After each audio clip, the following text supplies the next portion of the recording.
So உங்களுக்கு அந்த பயம் எங்கேயோ இருக்கும், இல்லை எங்கேயோ ஒரு மிஸ்டேக் இருக்கும். இந்த 1 மார்க் 2 மார்க்கில் ஃபெயில் ஆகுங்க. அதை நீங்கள் ஃபைண்ட் அவுட் பண்ணி அதை நீங்கள் கரெக்ட் பண்ணிட்டீங்களானாவே நீங்கள் அந்த 1 மார்க் 2 மார்க் கிளியர் பண்ணாமல் போகிறவங்க கிளியர் பண்ணிடலாம். ஓகேங்களா? ஸோ நீங்கள் ஸ்கிப் பண்ண வேண்டிய அவசியம் இல்லை. அன்லக்கினால சில பேர் கிளியர் பண்ணாமல் இருப்பாங்க. எக்ஸாம் அன்னைக்கு ஒழுங்காக பண்ண மாட்டாங்க. பதற்றத்தினால மிஸ் பண்ணுறவங்க கண்டிப்பாக ஒரு நாள் உங்களுக்காக அமையும். ஆனால் சார் சொன்னார் இல்லைங்களா, சும்மா டைம் பாஸுக்கு ப்ரிப்பேர் பண்ணுறவங்க தயவு செஞ்சு நீங்கள் ஸ்கிப் பண்ணிடலாம். நானே சொல்கிறேன், நீங்கள் ஸ்கிப் பண்ணிடலாம். டைம் பாஸுக்கு ப்ரிப்பேர் பண்ணுறவங்க எக்ஸாம் கிளியர் பண்ண முடியாது.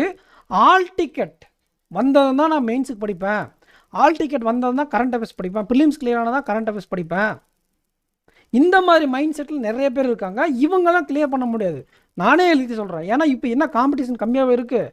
நீங்கள் சில பேர் என்னன்றாங்க, நான் நோட்டிஃபிகேஷன் வந்தால் தான் நான் ப்ரிப்பேர் பண்ணுவேன்றாங்க. ஆல்ரெடி எல்பிஓன்னு ஒரு